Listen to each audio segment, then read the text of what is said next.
Good evening all. Good evening, sir. Okay, good evening. ஞாபகம் இருக்கா நேத்து போன கிளாஸ் என்ன பார்த்திருக்கு ஞாபகம் இருக்கா?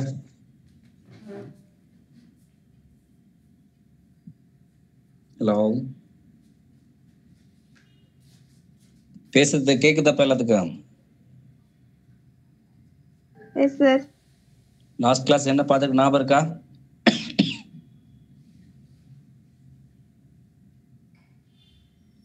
ஞாபகம் இருக்கா இல்லையாப்பா?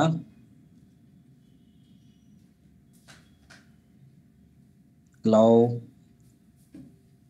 No, sir. ஆன்சர் வரலையே. போன கிளாஸ் என்ன பார்த்திருக்குன்னு ரீகால் பண்ணீங்களா? என்ன என்ன படிச்சவங்க மறந்துட்டாங்களாட்டு இருக்குது.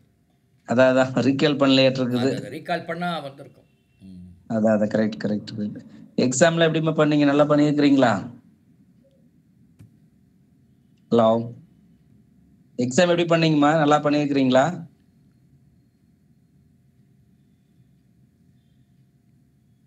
இந்த ரிப்ளை ஒண்ணுமே இல்லையாட்டு இருக்குது. உஷா உங்களை தான் கேட்குறாங்க, எப்படி இந்த எக்ஸாம் கேட்குறாங்க.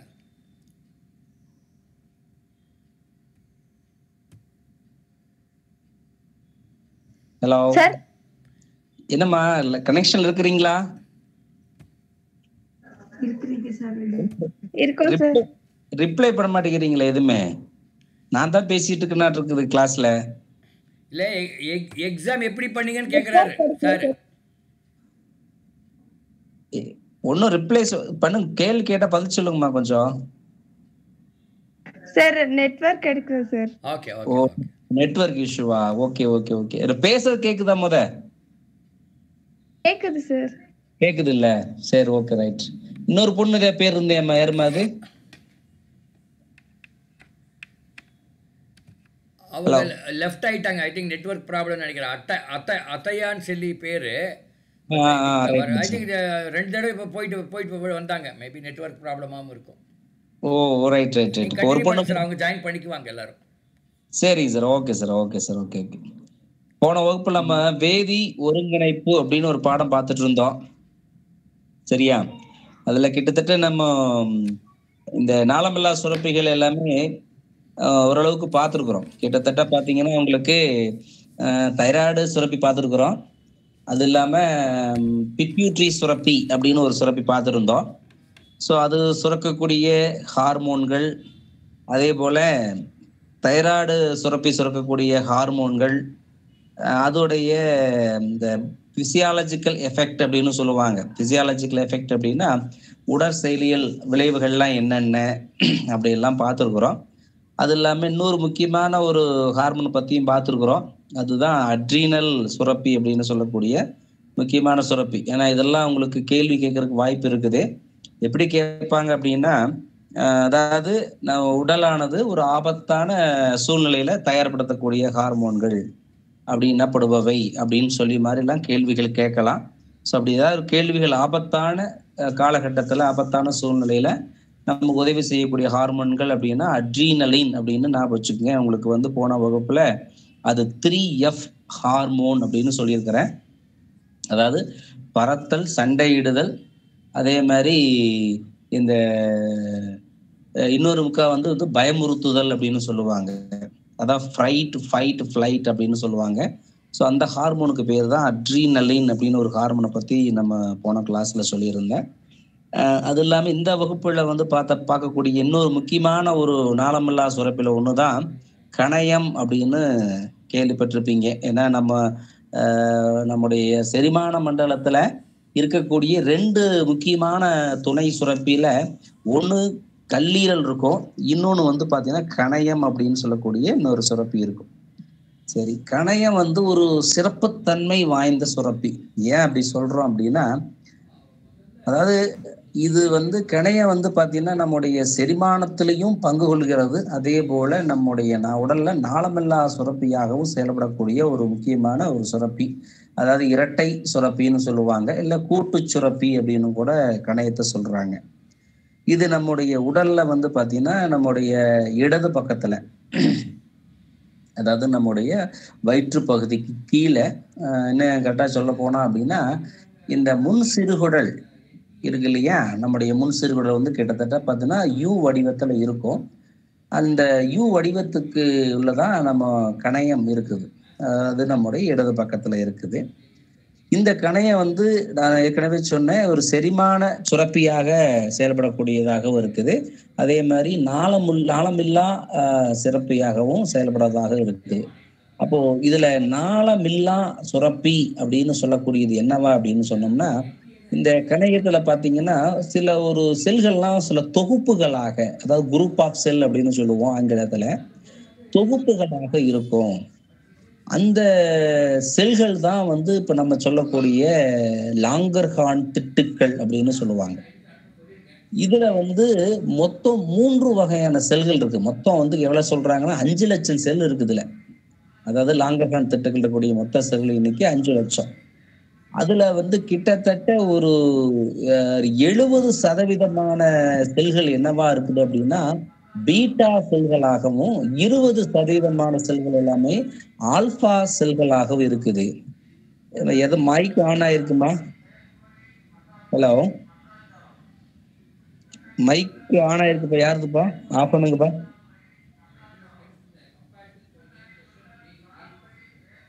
ஹலோ, யாரோ மைக் ஆன் ஆயிருக்கு பாருங்கப்பா.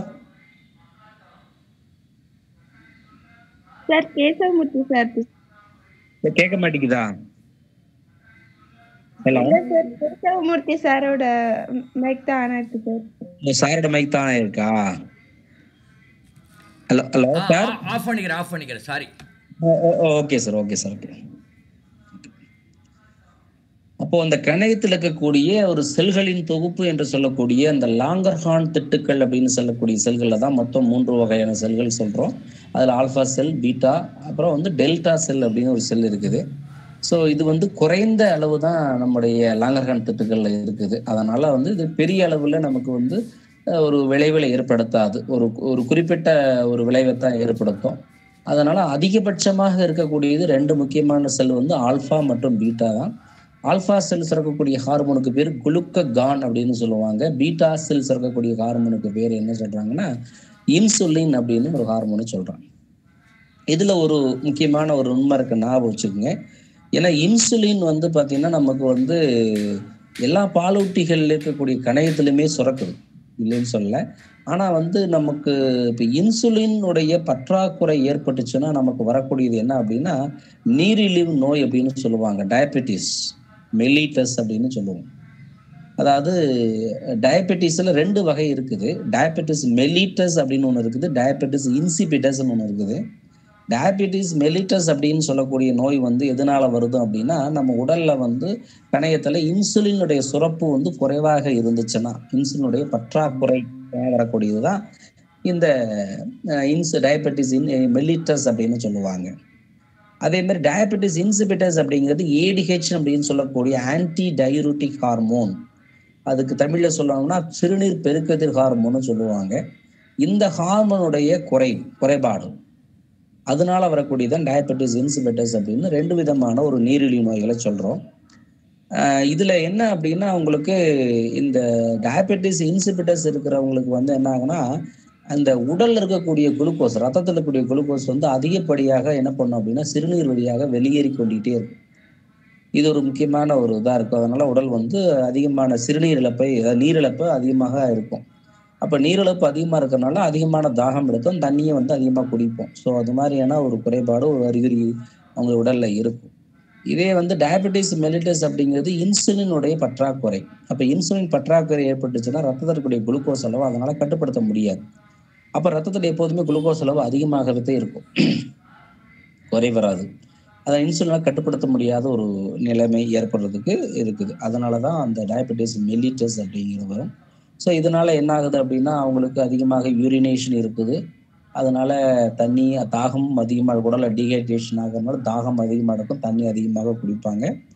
அதே போல அவங்களுக்கு பசியும் அதிகமாக இருக்கும். ஏன்னா அதிகமா வந்து எனர்ஜி லாஸ் ஆகுது, குளுக்கோஸ் வந்து அதிகமா வெளியேறதுனால அவங்க உடல்ல வந்து மீண்டும் வந்து பார்த்தீங்கன்னா எனர்ஜி லாஸ் ஆகுறதுனால அதிகமான பசியை தூண்டும், அதிகமாக சாப்பிடுவாங்க. ஸோ மூன்று முக்கியமான அறிகுறிகளை அவங்களுக்கு பார்க்க முடியும். யாருக்குன்னா டயபெட்டிஸ் மெல்லிட்டஸ் அப்படிங்கிறவங்களுக்கு. சரி, இது மாதிரி இருக்கு. சரி, இப்போ இன்சுலின் அப்படிங்கிறது வந்து ஒரு புரத ஹார்மோன் தான், பெப்டைடு ஹார்மோன் அப்படின்னு சொல்லுவாங்க. இது வந்து என்ன பண்றாங்க அப்படின்னா, ஆரம்ப காலத்துல அது தயாரிக்கும் பொழுது நமக்கு வந்து பொதுவாக நம்ம உடல்ல இருந்து நம்ம எடுத்து நம்ம வணிக ரீதியா விற்க முடியாது. ஏன்னா நம்ம உடல்ல சுரக்கிறது ஒரு குறிப்பிட்ட அளவு. ஹார்மோன்னா நிறைய எல்லாம் சுரக்காது, ஒரு குறிப்பிட்ட அளவு தான். குறிப்பிட்ட அளவு அது வந்து நம்ம உடலுக்கு தேவையான அளவு தான் சுரக்கும். நம்மளுடைய உணவு கட்டுப்பாடு மாறி போயிடுச்சு. ஏன்னா நம்ம உணவுகள் வந்து பார்த்தீங்கன்னா, இப்போ நம்முடைய சரியான ஒரு உணவு முறை நம்ம கையாளுறது கிடையாது. ஸோ நம்ம வந்து ஒரு ஒரு நேர பழக்கவழக்கம் அப்படிலாம் கிடையாது. எல்லா நேரங்களும் ஏதோ ஒண்ணு சாப்பிட்டுக்கிட்டே தான் இருக்கிறோம்.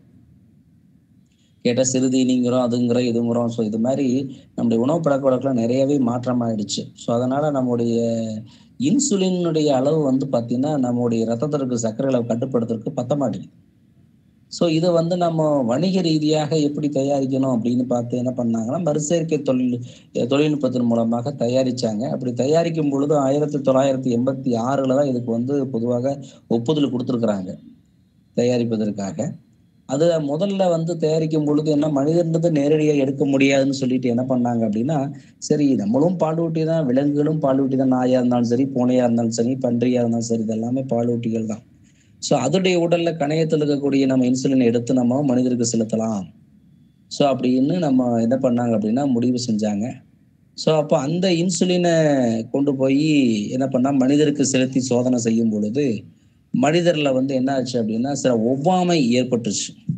அப்ப என்ன காரணத்தினால அந்த ஒவ்வாமை ஏற்பட்டுச்சு அப்படின்னு பார்த்தாங்க. ஸோ அதுக்கு காரணம் என்னவான்னு சொல்றாங்கன்னா, மனிதனுடைய ஜீனோமும் விலங்குடைய ஜீனமும் ஒத்து போகாது. ஸோ அது வந்து மிஸ்மேட்ச் அப்படின்னு சொல்லுவாங்க. ஸோ அதனால ஒத்து போகாதனால மனிதர்ல அது ஒவ்வாமை ஏற்பட்டுச்சு. அதனால என்ன பண்ணாங்க, விலங்குகள்ல இருந்து இன்சுலின் தயாரிப்பதை நிறுத்திட்டாங்க.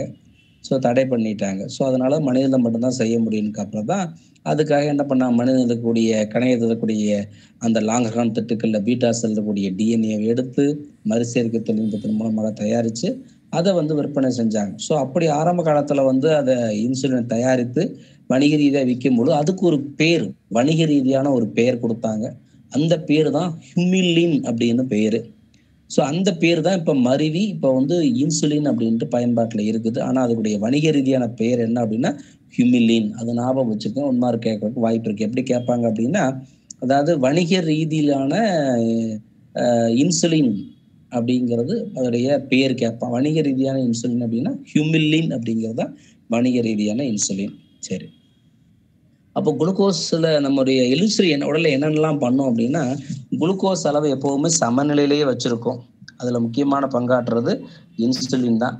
நம்ம ரத்தத்தில் அதிகப்படியான குளுக்கோஸ் இருந்துச்சுன்னா அந்த குளுக்கோஸை என்ன பண்ணோம் அப்படின்னா, அது கிளைக்கோஜனை மாற்றி தசை நார்கள்லையும் கல்லீரலையும் சேமித்து வச்சுக்கிட்டே இருக்கும். அதனால் வந்து ரத்தத்தில் சர்க்கரை அளவை கட்டுப்படுத்திக்கிட்டே இருக்கும். ஸோ இது மாதிரி வேலையை தான் பொதுவாக செய்யுது. அதனால தான் பொதுவாக இன்சுலின் என்னன்னு சொல்கிறாங்கன்னா ஹைப்போகிளைசீமிக் ஹார்மோன். இங்கே ஹைப்போ அப்படின்னா என்ன அர்த்தம் அப்படின்னா, இன்சுலினை வந்து அதாவது நம்முடைய ரத்தத்தில் சர்க்கரை அளவை குறைக்கக்கூடியது அப்படின்னு சொல்லுவாங்க. ஸோ இதுதான் வந்து இது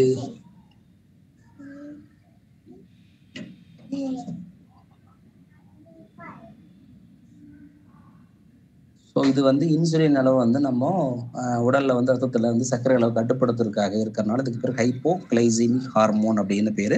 சர்க்கரை குறைப்பு ஹார்மோன் கூட இதுக்கு பேர் சொல்லுவாங்க. இதே வந்து குளுக்கோகான் அப்படிங்கிறது என்ன அப்படின்னா, இதுக்கு பேரே ஹைப்பர் கிளைசீமிக். ஹைப்பர் அப்படின்னா எப்பெல்லாம் வந்து ரத்தத்தில் சர்க்கரை அளவு குறையுதோ அப்போ வந்து சர்க்கரை அளவு வந்து அதாவது குளுக்கோஸ் அளவு வந்து ரத்தத்தில் அதிகப்படுத்துறது யார் அப்படின்னா இந்த குளுக்கோகான். இது என்ன பண்ணும் அப்படின்னா, நம்ம உடலை எங்கெங்கெல்லாம் வந்து அதிகப்படியான குளுக்கோஸை சேமித்து வச்சுருக்கோமோ, கிளைக்கோஜனாக சேமித்து வச்சுருப்போம்.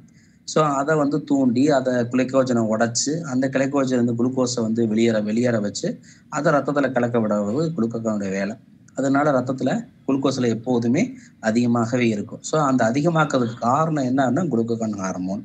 அதனால தான் அந்த குளுக்கோகான் ஹார்மோன் என்னன்னு சொல்கிறோம், ஹைப்பர் கிளைசெமிக் ஹார்மோன் அப்படின்னு சொல்லுவாங்க. அப்போ அந்த குளுக்கோஜெனசிஸு, குளுக்கோனியோஜெனசிஸு, லிப்போலைசிஸ் அப்படின்னா நம்ம அதிகப்படியான கொழுப்பை வந்து நம்ம அடிப்போசிஸ்க்கு சேமித்து வைக்கிறோம் இல்லையா. ஸோ அதை உடைச்சு அதுலேருந்து குளுக்கோஸை உருவாக்கக்கூடியது இந்த ஹார்மோன் தான் உருவாக்குது. அதனாலதான் இது பேர் ஹைப்பர் கிளைசிமிக் ஹார்மோன். அது மாதிரி 2 முக்கியமான ஹார்மோனை சுரக்கக்கூடியதான் கணையத்தில் இருக்கக்கூடிய 2 முக்கியமான செல்கள் தாங்க நார்த்தட்டுகள்ல. ஒண்ணு ஆல்பா செல், இன்னொன்னு பீட்டா செல். சரி, அதை தவிர வந்து பாத்தீங்கன்னா வேற இதெல்லாம் என்னென்ன நாளமில்லா சுரப்புகள் இருக்குன்னா இன உறுப்புகள் இருக்கும். இன உறுப்புகள் அப்படின்னா இப்போ மனிதனுடைய, அதாவது மனிதனுடைய பால் உறுப்புகள் அப்படின்னு சொல்லக்கூடியது. ஸோ ஏன்னா மனிதன் அப்படிங்கிறது வந்து செக்ஷுவல் டைமார்பிஷன், அதாவது ஆண் பெண் வேறுபாடு இருக்குது. ஸோ ஆண்ல தனியாகவும் பெண்ல தனியாகவும் இன உறுப்புகள் வந்து முதிர்ச்சி அடையுது. ஸோ அதனால வந்து இந்த இன உறுப்புகளும் இங்க வந்து என்னவா செயல்படுது அப்படின்னு பாத்தீங்கன்னா இங்க வந்து ஒரு நாளமில்லா சுரப்பியா செயல்படுது. சரி, இதுல என்னென்ன இன உறுப்புன்னா மனிதன்ல ஆண்ல இருக்கக்கூடிய இன உறுப்புன்னு பார்த்தீங்கன்னா விந்தகம் இருக்கும், பெண்கள்ல வந்து பார்த்தீங்கன்னா அண்டகம் இருக்கும். ஸோ இது மாதிரி தனித்தனி இன உறுப்புகள் இருக்குது. இப்போ ஆண்ல எடுத்தீங்கன்னா விந்தகம் இருக்குது. ஆண்ல வந்து ஓரிணை விந்தகங்கள் அங்கே காணப்படுகிறது. ஸோ இந்த விந்தகத்தை வந்து முதிர்ச்சி அடைவதற்கு ஹார்மோன் வேணும். அந்த ஹார்மோன் என்ன ஹார்மோன் அப்படின்னா இப்போ பிட்யூட்டரி சுரக்கக்கூடிய பாலிக்குள் தூண்டும் ஹார்மோன் கேள்விப்பட்டிருப்பீங்க, FSH அப்படின்னு சொல்லக்கூடிய ஹார்மோன். இது பொதுவாகவே இந்த ஹார்மோன் என்னன்னு சொல்றாங்க, கொனடோட்ரோபிக் அப்படின்னு சொல்லுவாங்க. கொனடோட்ரோபிக் அப்படின்னா அதாவது பால் உறுப்புகளை இன உறுப்புகளை முதிர்ச்சி அடையக்கூடிய ஹார்மோன் அப்படின்னு சொல்லுவாங்க. ஸோ அந்த பாலிக்குள் தூண்டும் ஹார்மோன் வந்து அது ரத்தத்துல வெளியிடப்பட்ட உடனே என்ன ஆகும் அப்படின்னா இது ரத்தத்தின் வழியாக இந்த இன உறுப்புகள் அடைந்து விந்தகத்தை வந்து என்ன பண்ணும், முதிர்ச்சி அடைய வைக்கும். இப்போ விந்தகத்தை முதிர்ச்சி அடைய வைக்கணும். விந்தகத்துல வேற என்ன இருக்குது அப்படின்னு பாத்தீங்கன்னா விந்தகத்தில் இருக்கக்கூடியது வந்து செமினிஃபெரஸ் டுபியூல் அப்படின்னு சொல்லக்கூடிய விந்தக மேல் சுருள் குழல்கள் நிறைய இருக்கும். அது கிட்டத்தட்ட ஒரு எண்ணிக்கையில் அடங்கான்னு சொல்லலாம், நியூமரஸ்ன்னு சொல்லக்கூடியது ஆங்கிலத்துல. ஸோ அதிக அளவு எண்ணிக்கையெல்லாம் வந்து பார்த்தீங்கன்னா அந்த ஒவ்வொரு விதைப்பையிலையுமே இங்கே காணப்படுகிறது. ஸோ அதில் இருக்கக்கூடிய ஒரு சிறப்புத்தன்மை வாய்ந்த செல்கள் அப்படின்னு சொன்னீங்கன்னா இடையீட்டு செல்கள் அப்படின்னு சொல்லுவாங்க. இல்லைன்னா அதுக்கு இன்னொரு பேர் லைடெக் செல் அப்படின்னு, லீடிக் செல்னு தமிழில் பேர், ஆங்கிலத்தில் லைடெக் அப்படின்னு சொல்லுவாங்க. இந்த செல்களை என்ன பண்ணும் அப்படின்னா இந்த LH அப்படின்னு சொல்லக்கூடிய லூட்டனைசிங் ஹார்மோன் என்ன பண்ணும் அப்படின்னா இந்த செல்களை தூண்டிவிடும். அதாவது இடையீட்டு செல்களையோ இல்லை வந்து லீடிக் செல்லை தூண்டி விடும் பொழுது அது என்ன பண்ணும் அப்படின்னா ஒரு ஆண்ட்ரோஜெனிக் ஹார்மோன் அப்படின்னு சொல்லக்கூடிய ஆண் இனப்பெருக்க ஹார்மோனை உற்பத்தி பண்ணும். அந்த ஆண் இனப்பெருக்க உற்பத்தி ஹார்மோனுக்கு பேர் தான் வந்து டெஸ்டோஸ்டிரோன் அப்படின்னு சொல்லக்கூடிய ஒரு ஹார்மோனை உற்பத்தி பண்ணும். ஏன்னா இந்த ஹார்மோன் வந்து உற்பத்தி ஆனாதான் இங்க இன உறுப்புகள்ல, அதாவது விந்தகத்துல வந்து பாத்தீங்கன்னா உங்களுக்கு என்ன நடக்கும் அப்படின்னு பாத்தீங்கன்னா முதிர்ச்சி அடைதல், அதே மாதிரி வந்து இந்த விந்தக சுருள் குழல்கள்ல வந்து பாத்தீங்கன்னா விந்து செல்களை உற்பத்தி பண்றது, அதே மாதிரி வந்து பால் உறுப்புகளை முதிர்ச்சி செய்யறது, அதே மாதிரி 2ஆம் நிலை பால் பண்புகளை வெளிப்படுத்துறது. ஸோ இதுக்கெல்லாமே முக்கியமான ஹார்மோன் அப்படின்னு சொல்லுவாங்க. இது இன்னும் எளிதா சொல்ல போனோம் அப்படின்னா ஆண்கள்ல வந்து பாத்தீங்கன்னா பூப்படைதலை ஏற்படுத்தக்கூடிய ஒரு ஹார்மோன்னு சொல்லலாம், இந்த டெஸ்டோஸ்டிரோன் அப்படின்னு சொல்லுவாங்க. ஸோ முக்கியமான 2ஆம் நிலை பால் பண்புகளை வெளிப்படுத்தக்கூடிய முக்கியமான ஹார்மோன்ல ஒண்ணுதான் இந்த டெஸ்டோஸ்டிரோன். சரி, அடுத்ததா பாத்தீங்கன்னா உங்களுக்கு இன்னொரு முக்கியமான இன உறுப்பு பெண்கள்ல காணப்படக்கூடிய அண்டகம் சொல்லுவாங்க. ஸோ இந்த அண்டகமானது வந்து பாத்தீங்கன்னா இது ஒரு முக்கியமான ஒரு நாளமில்லா சுரப்பியாக செயல்படக்கூடியதுதான். சரி, இது என்ன பண்ணும் அப்படின்னா இந்த அண்டகத்துல வந்து பாத்தீங்கன்னா உங்களுக்கு ஓவேரியன் ஃபாலிக்கிள் அப்படின்னு சொல்லுவாங்க. ஸோ ஃபாலிக்கிள் செல்கள்லாம் நிறைய இருக்கும். இது பொதுவாக பிறக்கும் போதே வந்து அது கிட்டத்தட்ட வந்து மில்லியன் கணக்கில் இருக்கும். வயது ஆக ஆக அது எண்ணிக்கை வந்து குறைஞ்சிக்கிட்டே போயிட்டு இருக்கும். கடைசியில வந்து பாத்தீங்கன்னா ஒரு தோராயமா வந்து பாத்தீங்கன்னா அந்த பூப்படைதல் நடக்கும் பொழுதெல்லாம் பாத்தீங்கன்னா கிட்டத்தட்ட ஒரு மிஞ்சி போனா ஒரு 10,000 செல்கள் இருக்கலாம், அவ்வளவுதான் இருக்கும். ஏன்னா அது கிட்டத்தட்ட மில்லியன் கணக்குல இருந்து கொஞ்சம் கொஞ்சமா குறைஞ்சு அவ்வளவுதான் இருக்கும். இந்த செல்கள் என்னாகும், முதிர்ச்சி அடையும். அதுக்கும் இந்த பாலிக்குள் தூண்டும் ஹார்மோன் தான் முதிர்ச்சி அடைவதற்கு காரணம். அதுதான் அப்படி முதிர்ச்சி அடையும் பொழுதுதான் அதுக்குள்ள வந்து பாத்தீங்கன்னா அந்த அண்ட செல்லானது வளர ஆரம்பிக்கும். அந்த வளர்ச்சி எதை பொறுத்து இருக்குதுன்னா இந்த ஹார்மோனுடைய தூண்டுதல் தான். ஸோ அப்போ அதுல இருக்கக்கூடிய ஃபாலிக்கிள் செல் என்ன பண்ணும் அப்படின்னா அது சுரக்கக்கூடிய ஒரு முக்கியமான ஒரு பெண் இனப்பெருக்க ஹார்மோன் சொல்லக்கூடியது ஈஸ்ட்ரோஜன் அப்படின்னு ஒரு ஹார்மோன் இருக்குது. ஸோ இந்த ஹார்மோன் எப்பெல்லாம் ரத்தத்துல அளவு அதிகமாகுதோ அப்ப என்ன ஆகும் அப்படின்னா அந்த அண்டகத்துல இருந்து அண்ட செல்லானது வளர்ச்சி அடைய ஆரம்பிக்கும். ஸோ அது கொஞ்சம் கொஞ்சமாக படிப்படியாக வளர்ச்சி அடைந்து அதோடைய அடிப்புறத்துல, அதாவது அண்டகத்துடைய அடிப்புறத்துக்கு முதிர்ச்சி அடைஞ்சதுக்கு பிறகும் வந்து சேரும். வந்து சேரும் பொழுது அங்க லூட்டனைசிங் ஹார்மோன் அப்படிங்கிற ஒரு ஹார்மோன் வந்து சுரக்கப்படுது. ஸோ அந்த ஹார்மோன் வந்து சுரந்துச்சு அப்படின்னா ஆட்டோமேட்டிக்கா என்ன ஆகும் அப்படின்னா செல்களை, அதாவது அண்ட செல்லை சுற்றி இருக்கக்கூடிய உரைகளை வந்து கிழிச்சுக்கிட்டு அந்த அண்ட செல்லானது விடுபட ஆரம்பிக்கும். அதுக்கு பிறகு தான் அண்ட செல் விடுபடுதல், ஓவிலேஷன் அப்படின்னு சொல்லுவாங்க. ஸோ அதை வந்து தூண்டக்கூடிய ஒரு ஹார்மோன் அப்படின்னு எடுத்துக்கிட்டிங்கன்னா லுட்டனைஸ் ஹார்மோன் தான் அதை தூண்டும். சரி, அதுக்கப்புறம் வந்து இந்த அண்ட செல் விடுபட்டுருச்சு இல்லையா? அப்போ அண்ட செல் விடுபட்டுச்சுன்னா அது நடக்கக்கூடியது தான் நம்ம சொல்லக்கூடிய இந்த மாதவிடாய் அப்படின்னு சொல்லுவாங்க, இல்லை பூப்படைதல் அப்படின்னு சொல்லக்கூடியதுல அண்ட செல் விடுபடாதான் நம்ம சொல்றோம். சரி, இது நடைபெற்றுச்சுன்னா 2 காரணம் இருக்குது. ஒண்ணு, வெளியான அண்ட செல் வந்து ரத்தத்துடன் வெளியேறுவது ஒரு நிகழ்வு, அது மாதவிடாய். அதே ரத்தத்துடன் வெளிவராம அது இருந்துச்சு அப்படின்னா அங்க என்ன நடக்கும் அப்படின்னா, இந்த கார்பஸ் லூட்டியம் அப்படின்னு சொல்லக்கூடிய ஒரு அமைப்பு என்ன பண்ணும் அப்படின்னா, ஒரு தற்காலிக நாளமில்லா சுரப்பியா செயல்பட்டு புரொஜெஸ்டிரான் அப்படின்னு ஒரு ஹார்மோனை சுரக்க ஆரம்பிக்கும். இதுக்கு பேரை என்ன சொல்லுவாங்கன்னா, அதாவது கர்ப்ப ஹார்மோன்கள் அப்படின்னு சொல்லுவாங்க, பிரெக்னன்சி ஹார்மோன் அப்படின்னு சொல்லுவாங்க. என்ன காரணம்னா, அண்ட செல் விடுபட்டு அது வந்து கருவுற்றுச்சு அப்படின்னா, அதாவது கருவுதல் நடைபெற்றுச்சு அப்படின்னா, அந்த கருவுற்ற அண்ட செல்லானது இப்போ என்னவா மாறும் அப்படின்னா, அது ஜைகோட் அப்படின்னு சொல்லக்கூடிய கருவாக மாறும் இல்லையா? அப்போ அந்த கருவா மாறிடுச்சு அப்படின்னா அந்த கருவை பராமரிக்கக்கூடிய ஹார்மோன் அப்படின்னா ப்ரொஜெஸ்ட்ரான் தான்.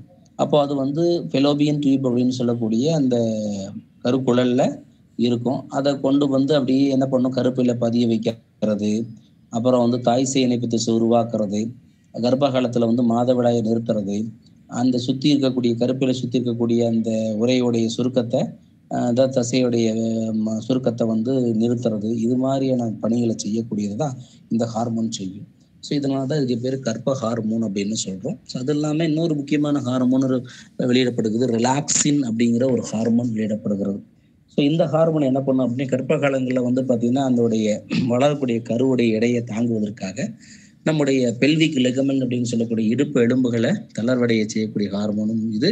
அதே மாதிரி பிறப்புக்கு உதவி செய்யக்கூடிய ஹார்மோன். ஏன்னா பிறப்புன்னு சமயம் வந்து பார்த்தீங்கன்னா நம்முடைய தசை நான்களை இடுப்பு எலும்புகளை தளர்வடைய வச்சா தான் வந்து குழந்தை பிறப்பு அப்படிங்கிறது எளிதாகும். அதுக்கு உதவி செய்யக்கூடிய ஹார்மோனும் ரிலாக்சின் அப்படிங்கிற ஹார்மோன் தான். ஸோ அதே மாதிரி இந்த ஈஸ்ட்ரோஜன் ஹார்மோன் வந்து இந்த அண்டசெல் வந்து படிப்படியாக வளர்றதுக்கு மட்டும் முக்கியம் பங்காற்றுறது கிடையாது. இந்த ஹார்மோன் தான் இரண்டாம் நிலை பால், பெண்களில் இரண்டாம் நிலை பால் பண்புகளை வெளிப்படுத்தக்கூடிய ஹார்மோனும் ஈஸ்ட்ரோஜன் தான். அதனால தான் பொதுவாக ஈஸ்ட்ரோஜன் ஹார்மோன் என்ன சொல்றோம்னா பெண் இனப்பெருக்க ஹார்மோன் அப்படின்னு சொல்றோம். ஸோ இருக்கக்கூடிய நாளமில்லா சுரப்பு, இந்த 2 நாளமில்லா சுரப்பியுடைய ஹார்மோன்கள் வந்து பார்த்தீங்கன்னா ஸ்டிராய்டு அப்படின்னு சொல்லக்கூடிய கொழுப்பில கரையக்கூடிய இல்லை கொழுப்பினால் உருவாக்கக்கூடிய ஹார்மோன்களாக நம்ம இது சொல்றோம். அதனால இதோடைய பணிகள்லாம் என்னன்னு ஞாபகம் வச்சுக்கணும். இதெல்லாம் உங்களுக்கு வந்து 12ஆம் வகுப்புல இருக்குது. இது சின்ன கிளாஸ்ல இதை வச்சு கொஞ்சம் நீங்க தெரிஞ்சிருப்பீங்களா என்னென்ன அப்படின்ட்டு தெரிஞ்சிருப்பீங்க. ஸோ கொஞ்சம் இதை அப்படியே ரிவைஸ் பண்ணிக்கிட்டீங்கன்னா அது என்னென்ன ஹார்மோன்களை பெயர்லாம் அட்லீஸ்ட் நீங்க தெரிஞ்சுக்கிறது ரொம்ப ரொம்ப முக்கியம். சரி சரி, இப்போ நம்ம பார்த்தது எல்லாமே நாளமில்லா சுரப்பி பார்த்துருக்குறோம். அதை தவிர நாளமில்லா சுரப்பின்னு பல பெயர்ல சொல்லியிருப்போம். தைராய்டு, பிட்யூட்ரி, பாரா தைராய்டு, அட்ரீனல் அப்படின்லாம் சொல்லியிருப்போம். அதை தவிர மற்ற உறுப்புகளும் நமக்கு வந்து நாளமில்லா சுரப்பியாக செயல்படக்கூடியது. அதில் என்னென்ன உறுப்புகள் அப்படின்னு பார்த்தீங்கன்னா, இதயம் ஒரு முக்கியமான ஒரு உள்ளுறுப்பு, அதுவும் வந்து ஒரு நாளமில்லா சுரப்பியாக செயல்படக்கூடியது. அதே மாதிரி சிறுநீரகம் நமக்கு நாளமில்லா சுரப்பியாக செயல்படக்கூடியது. அதே மாதிரி நம்முடைய செரிமான சுரப்பில கணையம் ஏற்கனவே சொல்லியிருக்கிறோம், அது ஒரு இரட்டை சுரப்பின்னு சொல்லிட்டு. ஸோ அதுவும் ஒரு நாளமில்லா சுரப்பியாகவும் செயல்படக்கூடியதாக இருக்குது. ஸோ இது மாதிரி சில முக்கியமான உள்ளுறுப்புகளும் வந்து நமக்கு வந்து என்ன, இப்போ இறப்பை இருக்குது. இது மாதிரி சில முக்கியமான உள்ளுறுப்புகள் வந்து பார்த்தீங்கன்னா நாளமில்லா சுரப்பியாக நமக்கு செயல்படுகிறது. ஸோ அந்த வகையில் நமக்கு இதயம் எப்படி ஒரு நாளமில்லா சுரப்பியாக செயல்படும் பார்த்தீங்கன்னா, இது நமக்கு 8ஆம் பாடத்திலே நான் உங்களுக்கு சொல்லியிருக்கிறோம். என்னென்னா சிறுநீரகத்தை நெறிப்படுத்தக்கூடிய அந்த ஹார்மோன்கள் இதில் 1வது ஹார்மோன்களாக இருக்கும். ஏன்னா இதயத்தில் பொறுத்தளவில் இதயம் வந்து பார்த்தீங்கன்னா இதயத்தில் இருக்கக்கூடிய தசைகள், இதய செல்கள்லாம் இருக்குது.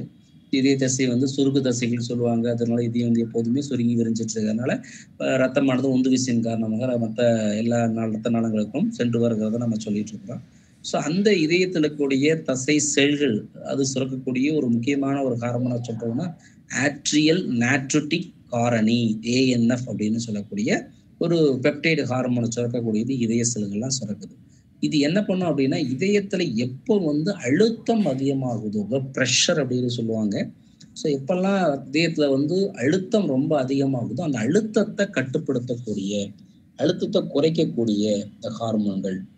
அப்போ எப்பெல்லாம் அழுத்தம் அதிகமாகாதோ அப்போ வந்து என்ன பண்ணும் அப்படின்னா அந்த ஹார்மோன்கள் வந்து பார்த்தீங்கன்னா இந்த இந்த இதயம் வந்து என்ன பண்ணும், ஹார்மோனை சுரந்து அந்த ரத்தத்தை, அதாவது அந்த இதயத்தை நல்லா விரிவடை வச்சு அதை வந்து நம்ம வந்து ரத்த அழுத்தத்தை கட்டுப்படுத்தக்கூடிய முக்கியமான ஒரு ஹார்மோனாக இருக்குது.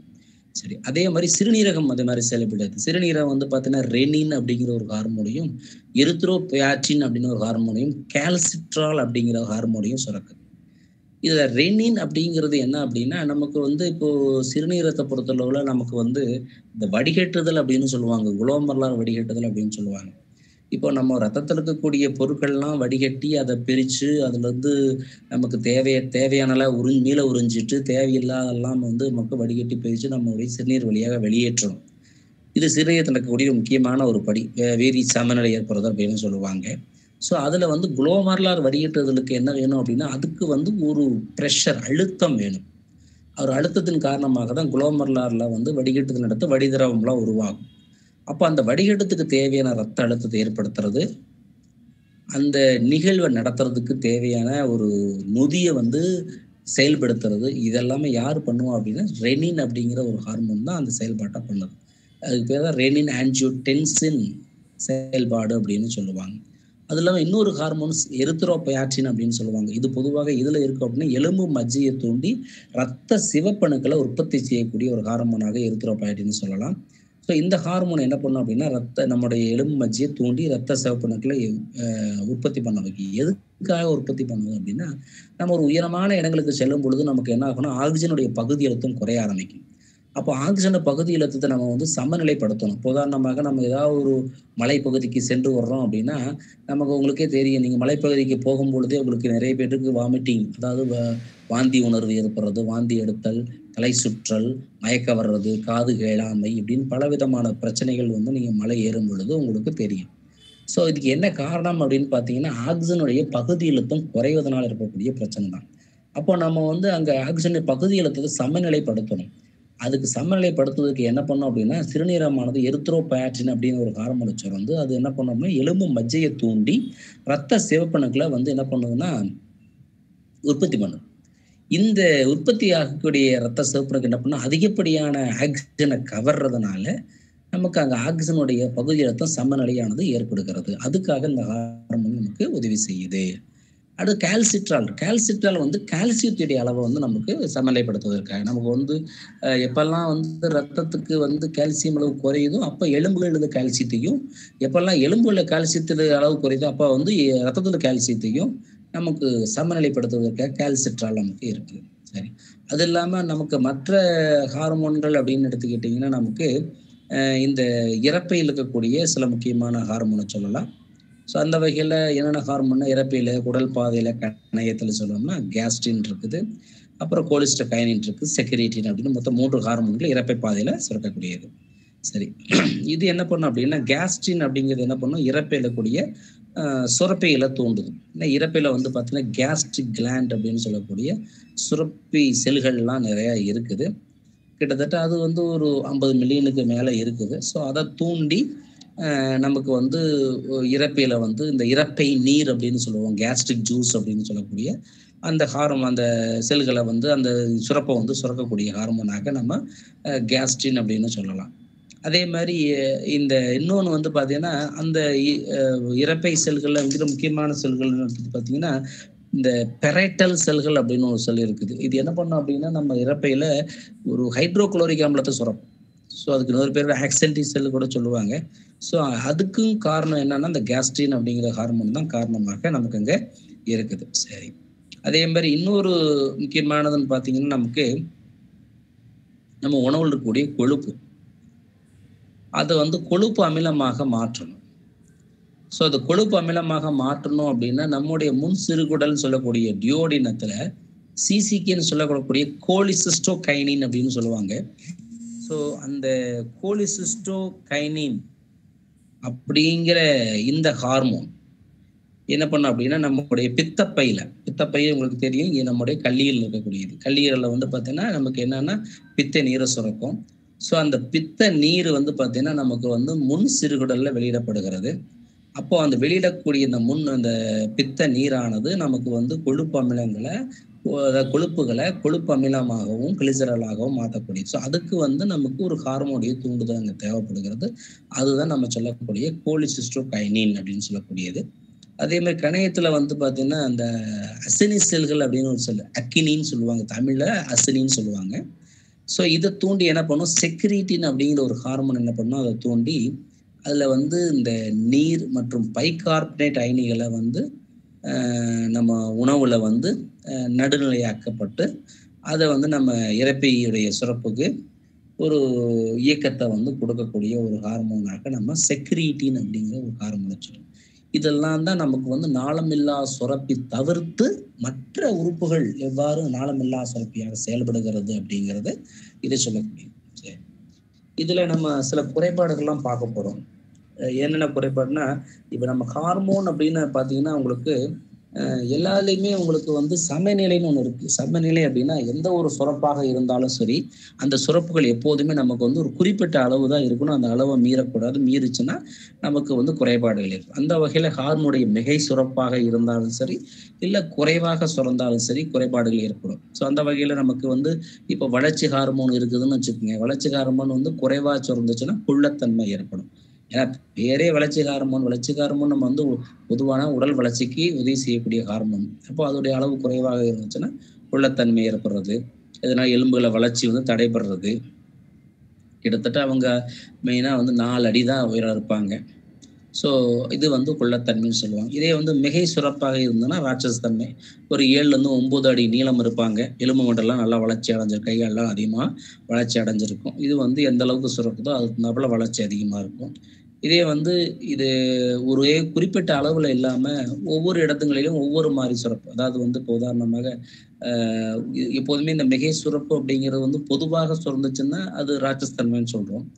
அதே இந்த மிகை சுரப்பு வந்து ஒரு குறிப்பிட்ட பகுதியில் மட்டும் அதிகமாக இருக்குது. உதாரணமாக தாடைகளில் இருக்குது, கைகாலில் இருக்குது, முகங்கள்ல இருக்குது, மற்ற பகுதியில் இல்லைன்னு வச்சுக்கோங்க. அப்போ எங்கெல்லாம் மிகை சுரப்பு இருக்குதோ அந்த பகுதி மட்டும் தடித்து காணப்படும். உதாரணமாக முகத்தில் இருக்குன்னா முகம் வந்து பார்த்தோன்னா ஒரு வயதான தோற்றம் முகம் மாதிரி, ஒரு முகமெல்லாம் தடித்து போய் முகம்லாம் வந்து ஒரு வயதான தோற்றத்தில், அதே மாதிரி தாடைகள்லாம் தடிச்சு போயிருக்கிறது, கைகாலெல்லாம் தடிச்சு போயிருக்கிறது, நம்முடைய விரல் நுனியெல்லாம் ரொம்ப தடிப்பாக இருக்கிறது. ஸோ இது மாதிரியான இருக்குது. அதுதான் வந்து என்ன காரணம் அப்படின்னா நம்முடைய அதாவது ஹார்மோனோட அளவு வந்து பார்த்தீங்கன்னா ஒரே மாதிரி இல்லாமல் ஒவ்வொரு இடத்துலையும் ஒவ்வொரு மாதிரியான அளவை சுரக்கிறாங்க. அதுக்கு பேர் அக்ரோமெகலி அப்படின்னு அதுக்கு சொல்லுவாங்க. ஸோ இது மாதிரிலாம் ஹார்மோனுடைய குறைபாடாக சொல்கிறோம். ஸோ அதில் இன்னொன்று வந்து பார்த்தீங்கன்னா உங்களுக்கு வந்து இந்த தைராய்டு ஹார்மோன் ஒன்று இருக்குது. அதாவது தைராய்டு சுரக்கக்கூடிய ஹார்மோன்கள். அதில் தைராக்சின் அளவு குறைஞ்சாலும் சரி, அதிகமானாலும் சரி சில குறைபாடுகள் ஏற்படுத்தும். ஸோ அந்த வகையில் குழந்தைகள்ல வந்து இந்த தைராக்சின் அளவு வந்து ரொம்ப குறைவாக இருந்துச்சுன்னா அந்த குழந்தைகளுக்கு கிரிட்டினிசம் அப்படிங்கிற ஒரு குறைபாடு ஏற்படும். ஸோ இதனால என்ன பிரச்சனை அப்படின்னா குழந்தைகள் வந்து குள்ளத்தன்மையில் இருப்பாங்க. ஏன்னா எலும்புகள் வளர்ச்சி குறைவாக இருக்கும். அவங்களுக்கு வந்து பார்த்தீங்கன்னா இந்த பூப்படைதல் நடைபெறாது. பால் பண்பு வந்து முதிர்ச்சி அடையாமல் இருக்கும். மன வளர்ச்சி வந்து குன்றி இருக்குன்னு சொல்லுவாங்க. ஸோ மென்டலி ரிட்டார்டுன்னு சொல்லுவாங்க. தோல்லாம் வந்து ரொம்ப தடித்து போய் சுருங்கிய நிலையில இருக்கும். அந்த குழந்தை வந்து பாதிக்கப்பட்ட குழந்தை வந்து நாக்கு எப்போதுமே வெடித்தல் இருக்கும், துருத்திய நாக்கு அப்படின்னு சொல்லுவாங்க. முகமெல்லாம் ஒப்பிய முகமாக குட்டையான கை கால்கள்லாம் காணப்படுகிறது. ஸோ அடிப்படை வளர்ச்சிதை மாற்ற விதம் கூட ரொம்ப குறைவாகத்தான் இருக்கும். இதய துடிப்பு கம்மியாக இருக்கும். வெப்பநிலை குறைந்த வெப்பநிலை உடல்ல காணப்படுகிறது. இதே இன்னொரு மிக்சிடிமான்னு சொல்லுவாங்க. இதுவும் வந்து ஒரு குறைவாக சுரக்கிறதுனால வரக்கூடிய குறைபாடு தான். இது பெரியவங்களுக்கு. கிரிட்டினிஸ் வந்து குழந்தைகளுக்கு மட்டும்தான். ஸோ இதனால என்ன ஆகும் அப்படின்னா இதுக்கு நோய் இன்னொரு பேர் இருக்கு, கல்லின் நோய், கல்ஸ் டிசீஸ் அப்படின்னு சொல்லுவாங்க. நான் வச்சுக்கோங்க. மிக்சிடிமா அப்படின்னா அதுக்கு இன்னொரு பேர் வந்து கல்லின் நோய் அப்படின்னு பேரு. ஸோ இதனால என்ன ஆகும் அப்படின்னா அவங்களுடைய குழந்தைகளுக்கு மூளை செயல்பாடு, இப்போ பெரியவங்கள்ல மூளை செயல்பாடு இருக்காது. அப்புறம் நினைவாற்றல் வந்து ரொம்ப அதாவது நிறைய அதிகமாக இழந்திருப்பாங்க. நினைவாற்றலே இருக்காது அப்படின்னு மாதிரியோட சொல்லலாம். ஸோ இதெல்லாம் மிக்சிடிமால வரக்கூடிய பிரச்சனையாக சொல்லலாம்.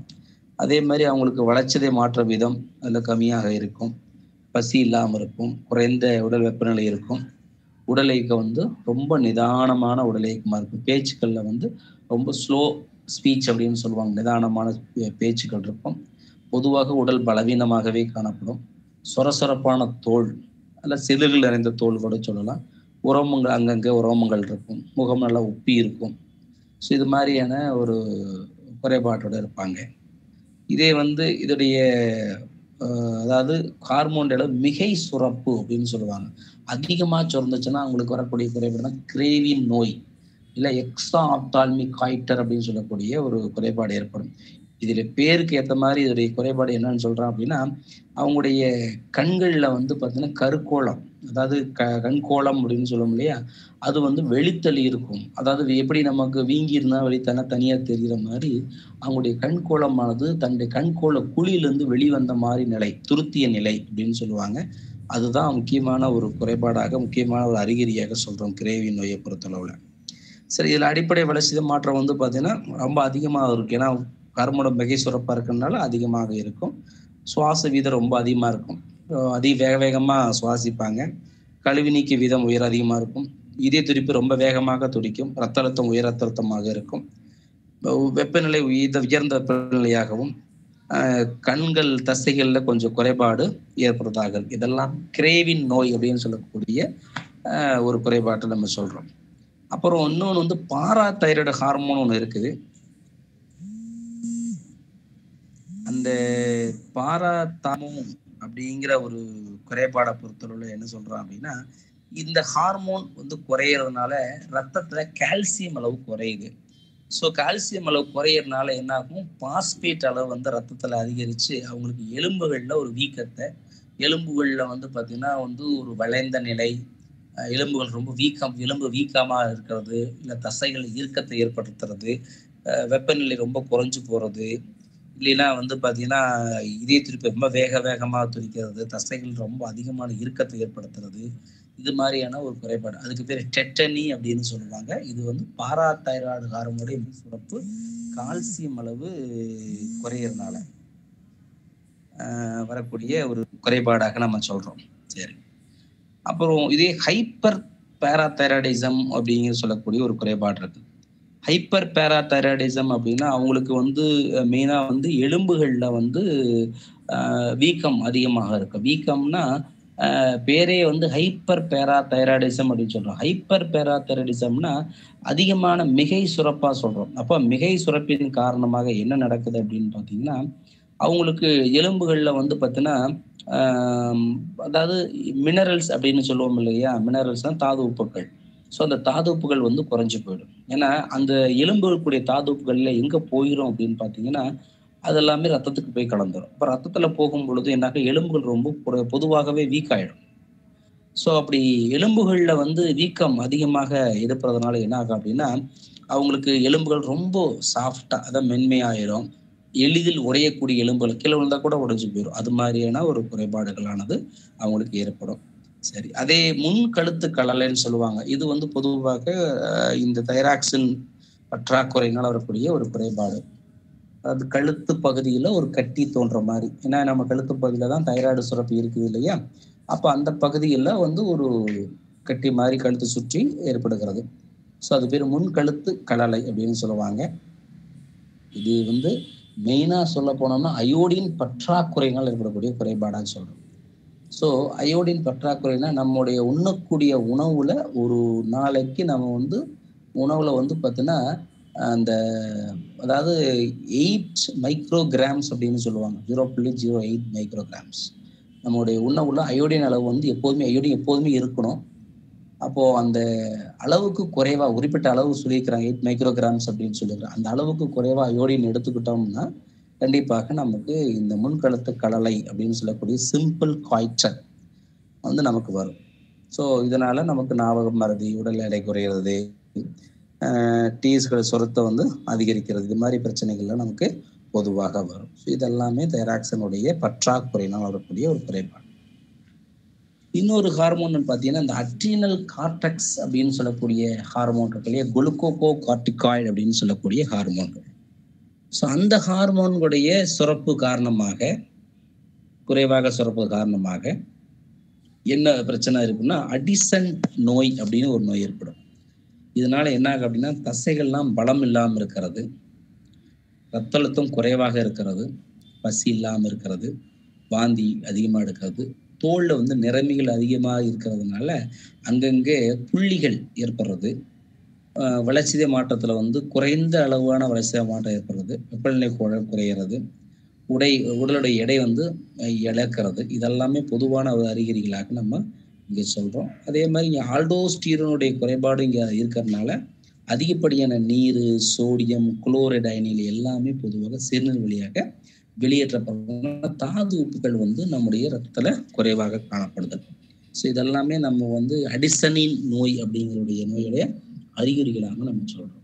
சரி, அதுல இன்னொரு குறைபாடு என்னன்னு பார்த்தீங்கன்னா கஸ்ஸிங் குறைபாடு அப்படின்னு சொல்லுவாங்க. ஸோ இதை பொறுத்தளவு எதனால வருதுன்னா நம்முடைய அக்டினோ கார்டிகோட்ரோபிக் அப்படின்னு சொல்லக்கூடிய ஹார்மோனுடைய மிகை சுரப்பு அதிகமாக சுரக்கிறதுனால ஏற்படுது. இதனால முகத்துல நடுவுடல் பகுதி, அதே மாதிரி நம்முடைய பிட்ட பகுதின்னா கீழே வயிற்று பகுதியெல்லாம் இருக்கு இல்லையா, அது ரொம்ப பருத்து காணப்படுறது, முகம் கைகாலெல்லாம் உப்பி இருக்கிறது, இல்லை செவந்து போயிருக்கிறது, தோல் ரொம்ப மென்மையா இருக்கிறது, அதிகமான உரோம வளர்ச்சி ஏற்படுறது, நமக்கு வந்து எலும்புகள் தாதுப்புகள் வந்து ரொம்ப குறைஞ்சு போறது, உயர் ரத்த அழுத்தம் சிஸ்டோலிக் ரத்த அழுத்தம் சொல்லுவாங்க, அது இனப்புற உறுப்புகள் செயலிழந்து போறது, இது மாதிரியான பிரச்சனைகள் வந்து எதனால ஏற்படுது அப்படின்னா இந்த அட்ரினோ கார்டிகோட்ரோபிக் ஹார்மோனுடைய மிகை சுரப்பினால் ஏற்படக்கூடிய ஒரு குறைபாடாக நம்ம கஸ்ஸிங் சிண்ட்ரோம் அப்படின்னு சொல்றோம். அப்புறம் ஹைப்போகிளைசீமியா அப்படிங்கிறது ஒரு குறைபாடு. இது வந்து எதனால அப்படின்னா இன்சுலின் சுரப்பு ரொம்ப அதிகமா சுரந்துச்சோன்னா ரத்தத்தில் இருக்கக்கூடிய குளுக்கோஸ் அளவு மொத்தமா குறைஞ்சு போயிடும். ரத்தத்தில் குளுக்கோஸ் அளவுன்னு பார்த்தீங்கன்னா நம்மளுடைய உணவுக்கு முன்னாடி 70 to 110 மில்லிகிராம் இருக்கணும். உணவுக்கு அப்புறம் வந்து பார்த்தீங்கன்னா கிட்டத்தட்ட எவ்வளோ இருக்கும் அப்படின்னு பார்த்தீங்கன்னா 80 to 120 மில்லிகிராம் இருக்கும். ஸோ அந்த அளவுக்கும் குறைவாக நம்ம ரத்தத்தில் இருக்குது அப்படின்னா அதுக்கு காரணம் இன்சுலினுடைய அளவு அதிகமாகிறதுனால தான். அப்படி அளவு அதிகமாச்சு அப்படின்னா நமக்கு வரக்கூடிய குறைபாடு தான் ஹைப்போகிளைசீமியா அப்படின்னு சொல்லக்கூடிய லோ சுகர். இதனால இதய துடிப்பு வேகமாக துடிக்கிறது, அதிகமாக வியர்வை ஏற்படுறது, பய உணர்வு ஏற்படுறது, நமக்கு வந்து வாயில் வந்து பார்த்தீங்கன்னா நமக்கு வந்து பேச்சு வந்து குளறல் ஏற்படும், நமக்கு வந்து நரம்பு ஒருங்கிணைப்பு இல்லாமல் இருக்கிறது, அதே மாதிரி வலிப்பு ஏற்படுறது, சில நேரங்களில் நமக்கு வந்து கோமா ஸ்டேஜ் கூட கொண்டு போய் சேர்த்துரும், மூளை தொடர்பான பிரச்சனைகள்லாம் ஏற்படுத்தும். ஸோ இது மாதிரி உடல்லாம் வந்து வீக்கமாகிறது, உடல் பதட்டமான மனநிலை ஏற்படுறது, இதெல்லாமே லோ சுகர்னால ஹைப்போகிளைசீமியால வரக்கூடிய ஒரு குறைபாடாக நம்ம இதெல்லாம் சொல்றோம். இதே ஹைப்பர் கிளைசீமியானா நம்முடைய உடல்ல நம்முடைய குளுக்கோஸ் அளவு ரொம்ப அதிகமா இருக்கிறதுனால வரக்கூடியதான் ஹைப்பர் கிளைசீமியா அப்படின்னு பேரு. இதுதான் நம்ம டயபெட்டிஸ் மிலிட்டஸ் அப்படின்னு சொல்றோம். அப்போ இதுல இன்சுலின் வந்து குறைவா சுரக்கிறதுனால ரத்தத்தில் குளுக்கோஸ் அளவு அதிகமாகும். ஸோ அப்படி நமக்கு ரத்தத்தில் குளுக்கோஸ் அளவு அதிகமாயிருச்சுன்னா நமக்கு என்ன ஆகும் அப்படின்னு பார்த்தீங்கன்னா நமக்கு கிட்டத்தட்ட ஒரு 400 மில்லிகிராம் இல்லை ஒரு 500 மில்லிகிராம் இருந்துச்சுன்னா ஒன்றும் நமக்கு கோமா கண்டிஷனுக்கு போயிடுவோம், இல்லைன்னா இறப்பு வரக்கு வாய்ப்பு இருக்கு. ஏன்னா பாடி வந்து உடல்ல நீர் எல்லாமே லாஸ் ஆகிடும், பாடி வந்து டீஹைட்ரேஷன் ஆகிடும். ஸோ அதனால உயிரிழப்பு ஏற்படுறதுக்கு வாய்ப்புகள் உண்டு. ஸோ பொதுவாக நமக்கு இந்த சக்கரை வியாதி டயபெட்டிஸ் மெலிட்டஸை வந்து 2 வகையாக பிரிச்சிருக்கிறோம். அதாவது வகை 1 வகை 2 டைப் 1 டைப் 2 சொல்லுவாங்க. டைப் 1 அப்படிங்கிறது ரொம்ப ரேராக இருக்கக்கூடியது தான். என்னன்னு சொல்லுவாங்க அப்படின்னா இன்சுலின் டிபெண்ட் அப்படின்னு சொல்லுவாங்க. இன்சுலின் டிபெண்ட்னா அந்த நோய்வாய்ப்பட்டது வந்து இன்சுலின் நம்பித்தான் இருக்கணும். என்ன காரணம் அப்படின்னா அவங்களுக்கு கணையத்தில் ஏதாவது ஒரு தொற்றுக்கள் ஏற்பட்டிருக்கும், வைரல் தொற்றுக்கள் ஏற்படும், அதனால சுத்தமாக இன்சுலின் சுரக்காத நிலை ஏற்பட்டிருக்கலாம், அதனால வரக்கூடிய குறைபாடாக சொல்கிறோம். இதே இன்னொன்று டைப் 2 அப்படிங்கிறது இன்சுலின் டிபெண்ட் அப்படின்னு சொல்லுவாங்க. இன்சுலின் டிபெண்ட் அப்படின்னா இன்சுலினை நம்பி இருக்கிறது, அதாவது இந்த இன்சுலினை வந்து நம்பாம நம்ம வேற ஏதாவது சோர்ஸ் அப்படின்னா மாத்திரைகளை நம்ம இது பண்ணியிருக்கிறது. ஸோ அது இன்சுலின் வந்து பார்த்தீங்கன்னா நம்ம இன்டிபெண்ட் அப்படின்னு சொல்லுவாங்க. ஸோ அதில் வந்து பார்த்தீங்கன்னா அவங்களுக்கு இன்சுலின் சுரக்கும், பட் அது ஒரு அளவு வந்து குறைவாக இருக்கிறதுனால நமக்கு வந்து சர்க்கரையோட அளவு கட்டுப்பாட்டில் இருக்காது. அதுக்காக நம்ம அடிஷனல் டேப்லெட் இது மாதிரி எடுத்துட்டு நம்ம இருந்தாப்புல நம்ம இது பண்ணிக்கிறோம். ஆனால் பொதுவாக நம்ம அதோடைய இன்சுலின் ரிசப்டாஸை தூண்டி விடணும், அப்போ தான் வந்து இன்சுலினுடைய சுரப்பை அதிகப்படுத்த முடியும். ஸோ எப்படி சார் தூண்டி விடுறது அப்படின்னா நம்ம அதிகப்படியான கலோரிஸை வந்து என்ன பண்ணணும், உடல் வந்து எரிச்சிடணும். எரிக்கிறதுனா என்ன அப்படின்னா நமக்கு ஏதாவது ஒரு ஃபிசிக்கல் எக்ஸசைஸ், உடல் சார்ந்த வேலைப்பாடுகள் செய்யணும், உடற்பயிற்சி செய்யணும். இது மாதிரி பண்ணும் பொழுது அதிகப்படியான கலோரி எரிக்கப்பட்டு நம்ம உடலானது வந்து பார்த்தீங்கன்னா இயல்பான நிலைக்கு வருவதற்கு வாய்ப்பு. இதுதான் வந்து நமக்கு இந்த மிகை சுரப்புனால ஹைப்பர்கிளைசீமியா அப்படிங்கிற ஒரு பிரச்சனைனால வரக்கூடிய ஒரு இதா நம்ம சொல்றோம். சரி, இதுல ஏதாவது உங்களுக்கு டவுட் இருக்காப்பா? No sir. டவுட்? இந்த ஹார்மோன்கள் குறைபாடு சம்பந்தமாக ஏதாவது உங்களுக்கு ஏதாவது டவுட் இருக்கா? No sir. ஓகே, இப்போ இந்த ஹார்மோன் பத்தி கேட்டா எழுதிடலாம் இல்லையா? Yes sir. சரி, ஒரு கேள்வி பாருங்க. இந்த ஃபர்ஸ்ட் கேள்வி என்ன படிச்சிருக்கு பாருங்க, என்ன போட்டுருக்கு பாருங்க.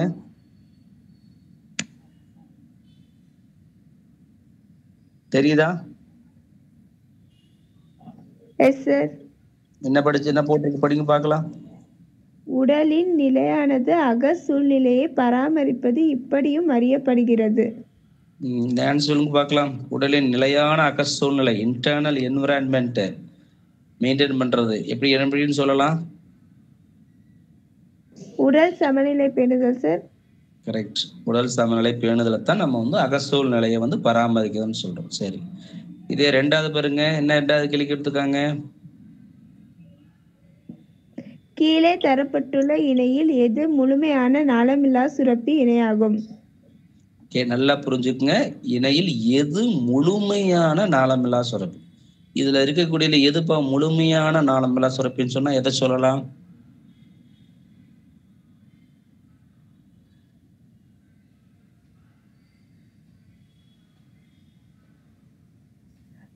பாராதைராய்டு மற்றும் அட்ரினல் சார்.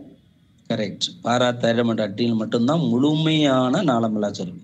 மற்றது எல்லாமே முழுமையான நாளமில்லா சுரப்பி. என்ன காரணம்? தைமஸ் எடுத்துக்கிட்டீங்கன்னா அது நிணநீரிய உறுப்பாகவும் இருக்குது, நாளமில்லா சுரப்பியா இருக்குது. விந்தகம் எடுத்துக்கிட்டீங்கன்னா இன உறுப்பாகவும் இருக்குது, நாளமில்லா சுரப்பியா இருக்குது. அதே ரெண்டாவதுக்கு வந்தீங்கன்னா அட்ரினல் அண்டகம் எடுத்துட்டாலும் அதே நிலைமை தான். அதே மாதிரி இப்போ கடைசி எடுத்த கணையம் பாராதைராய்டு, கணையம் வந்து ஒரு செரிமான சுரப்பியாகவும் இருக்குது. ஸோ அதனால கரெக்டான முழுமையான நாளமில்லா சுரப்பின்னா பாராதைராய்டு மற்றும் அட்ரினல் தான். சரி, மூணாவது கேள்வி படிங்க. கீழ் வருவனவற்றுள் எந்த ஹார்மோன் பிட்யூட்டரி சுரப்பியின் தாக்கத்தினால் சுரப்பது இல்லை? எந்த ஹார்மோன்ப்பா?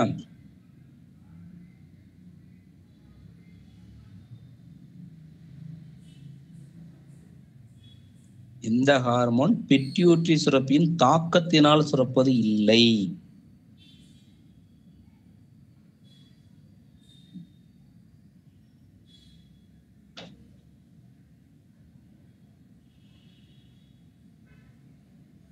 இந்த நாலு எந்த ஹார்மோன்ப்பா?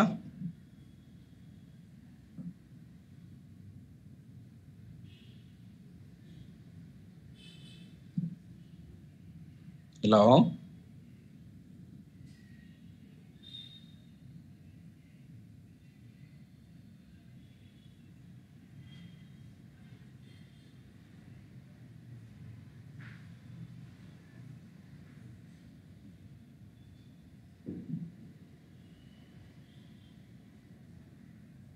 யார் லைன்ல இல்லையாப்பா? சார். சொல்லுமா, ஆன்சர் சொல்லுமா. தேர்ட் கொஸ்டின் ஆன்சர் சொல்லு பார்க்கலாம்.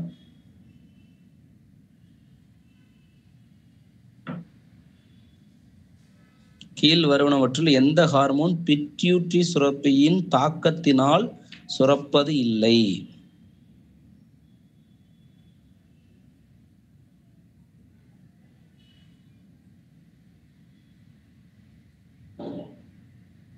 இன்சுலின். சரியா? சரி, நாலாவது கேள்வி படிங்க. மனித விந்தகத்தில் விந்தணுவாக்கம் எதனால் கட்டுப்படுத்தப்படுகிறது? சரி, இது சொல்லுங்க பார்க்கலாம். மனித விந்தகத்தில் விந்தணுவாக்கம் எதனால் கட்டுப்படுத்தப்படுகிறது?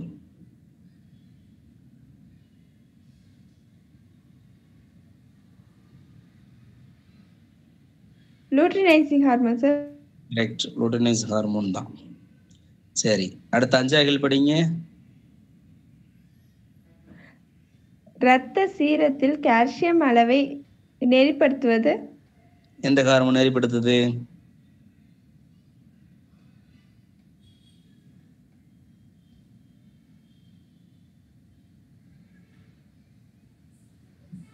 கால்சியம் அளவை நெறிப்படுத்தக்கூடிய ஹார்மோன் எது பார்க்கலாம். இது 11ஆம் வகுப்பு நீங்க படிச்சுட்டு இருந்தீங்கன்னா இந்த கேள்வி வந்து இந்த வருஷம் காலாண்டுல கேட்ட கேள்வி, அரையாண்டுல கேட்ட கேள்வி.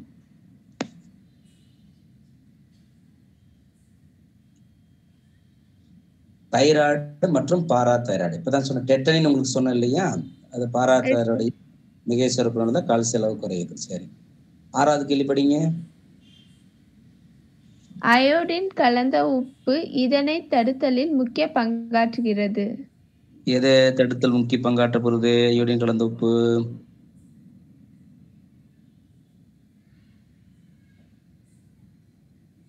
காய்டர். சரியா? ஏன்னா அயோடின் கலந்த உப்புனா நமக்கு தைராக்சின், நான் வச்சுக்கோங்க காய்டர். 7வது கேள்வி படிங்க. நோய் தடைக்காப்புடன் தொடர்புடைய சுரப்பி எது? எந்த சுரப்பி? நோய் தடைக்காப்புடன் தொடர்புடைய சுரப்பி எந்த சுரப்பிப்பா?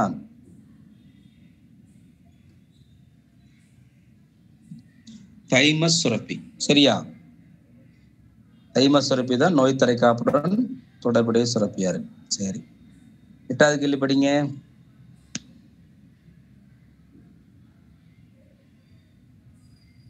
படிங்கப்பா. கீழ் வரும் இன உறுப்பு ஹார்மோன் பற்றிய கூற்றுகளில் சரியானதை குறிப்பிடவும் கேட்டிருக்கான். இந்த 4ல எது இப்ப கரெக்டா இருக்கு?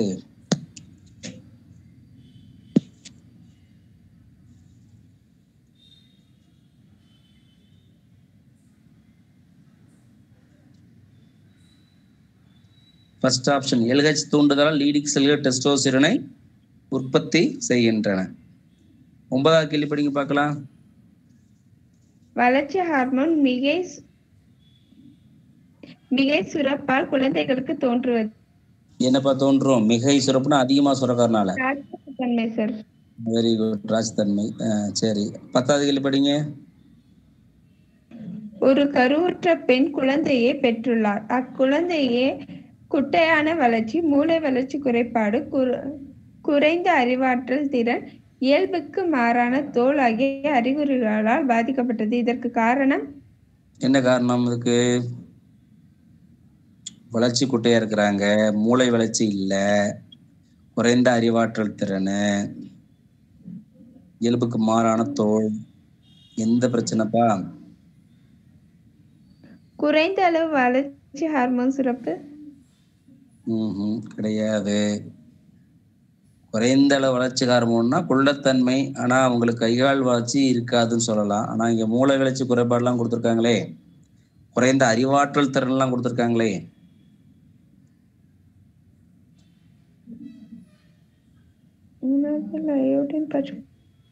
கரெக்ட், உணவில் அயோடின் பற்றாக்குறையினால இந்த மாதிரியான பிரச்சனைகள் வரும். சரி, அதனாலதான் கருவுற்ற பெண்களுக்கு மெயினா T3 T4 அப்படின்னு சொல்லக்கூடிய ஒரு தைராய்டு டெஸ்ட் கண்டிப்பா எடுப்பாங்க. சரியா? 11 படிங்க. எந்த அமைப்பால் ஹைப்போதலமஸ் முன்பகுதி பிட்யூட்டரியுடன் இணைந்துள்ளது? ஹைப்போதலாமஸ் முன்பகுதி பிட்யூட் இணைந்துள்ள எதுப்பா இணைஞ்சிருக்குது?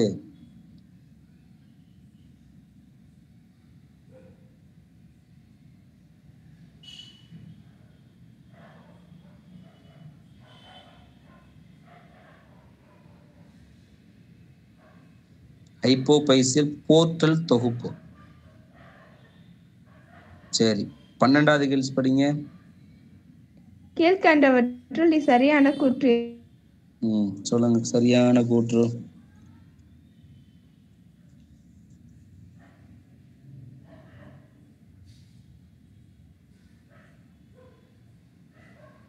எது சரியான கூற்று? கார்டிசோல், ஆல்டோஸ்டிரோன் ஆகியவை ஸ்டீராய்டு ஹார்மோன். சரியா? ஏன்னா மீதி எல்லாமே மாறி இருக்கும். கால்சிட்டோனின், தைமோசின் ஆகியவை தைராய்டு ஹார்மோன் போட்டிருக்கு இல்லையா, அது தவறு. ஏன்னா கால்சிட்டோனின் அப்படிங்கிறது சிறுநீரம் சுரக்கக்கூடியது, தைமோசின் அப்படிங்கிறது தைமஸ் சுரக்கக்கூடியது. சரியா? அதே மாதிரி பெப்சின் மற்றும் ப்ரொலாக்டின் அப்படிங்கிறது, பெப்சின் அப்படிங்கிறது இறப்பை நீர் இருக்கக்கூடிய ஒரு என்சைமு, ப்ரொலாக்டின் அப்படிங்கிறது ஒரு ஹார்மோன், பிட்யூட்டரி சிரப் சொல்லக்கூடிய ஒரு ஹார்மோனு, அதுவும் தவறு. செக்ரீட்டிங் ரொடாப்ஷன், செக்ரீட்டிங் அப்படிங்கிறது நமக்கு கணையத்துல இருக்கக்கூடிய ஒரு ஹார்மோனு. ரொடாப்ஷன் அப்படிங்கிறது நம்ம குச்சி செல்கள்னு சொல்லுவாங்க இல்லையா, ஸோ அதில் இருக்கக்கூடிய ஒரு நிறமி. ஸோ கார்டிசால், ஆல்டோஸ்டிரோன் அப்படிங்கிறது வந்து நம்மளுடைய அட்ரினல் சுரப்பில் இருக்கக்கூடிய ஹார்மோன். இதுதான் சரியான கூற்றா இருக்கு. சரி, அடுத்து 13வது கேள்வி படிங்க. கீழே கொடுக்கப்பட்டுள்ள விடைகளில் தைராய்டு சுரப்பிகள் குறித்த வாக்கியங்களில் எது தவறானது? எது தவறா இருக்குது?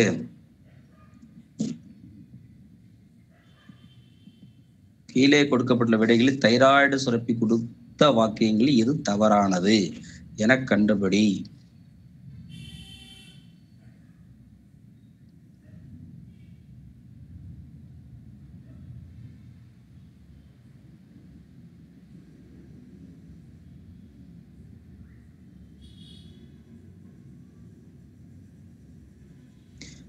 சரின்னா எதன்னு கண்டுபிடிங்க.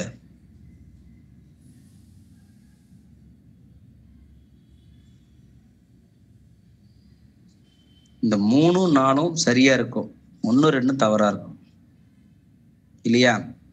ஏன்னா எலும்பு உருவாக்க செல்லுக்கு முக்கியம் தைராக்சின் வேணும், தைராய்டு சுரப்பி. இது அதே மாதிரி இது அதிக சுரப்பு ரத்த அழுத்தத்தை கட்டுப்படுத்தலாம். இந்த நீர் மின்பகுதியில் பராமரிப்புக்கு ஆர்பிசி உருவாக்குகிறவங்களுக்கு தடை செய்தெல்லாம் வந்து தைராய்டு சுரப்பி வேலை இல்லை. சரியா? சரி, இதுதான் உங்களுக்கு புக் பேக்கில் இருக்கக்கூடியது. சரி, அதனால இன்னும் கேள்விகள் வந்து அடுத்த வகுப்புல கண்டினியூ பண்ணலாம். உங்களுக்கு அதுக்கு முன்னாடி வந்து ஒரு சிலபஸ் போடுறேன். அந்த சிலபஸ் படி ஒரு சின்ன ஒரு தேர்வு வைக்கலான் இருக்கிறேன். புரியுதா? அதாவது இதுவரை நடத்தின டாபிக்ல இருந்து உங்களுக்கு ஒரு தேர்வு வைக்கலான் இருக்கிறேன். உங்களுக்கு முன்னாடியே சிலபஸ் போட்டுறேன். அந்த சிலபஸ் இருந்தாப்புல ரிவிஷன் பண்ணுங்க. அது ஒரு தேர்வை எழுதுனீங்கன்னா உங்களுக்கு ஒரு ஐடியா கிடைக்கும். ஸோ எப்படி கேள்விகள் வரும் அப்படிங்கிறது உங்களுக்கு தெரிஞ்சுக்கும். சரியா? சரி, இந்த ஹார்மோன் படத்தில் நல்லா ரிவிஷன் பண்ணுங்க வீட்டில். என்னென்ன ஹார்மோன் சுரக்குது, அதோடைய உடற்செயல் விளைவுகள் என்னென்ன, அது மட்டும் தெளிவாக தெரிஞ்சுக்குங்க. அது தெரிஞ்சாவே இந்த பாடத்தில் ஓரளவுக்கு வரக்கூடிய கேள்விகளுக்கு நீங்கள் ஆன்சர் பண்ணிடலாம். சரியா? Okay okay sir. Thank you. Thank you sir. Thank you.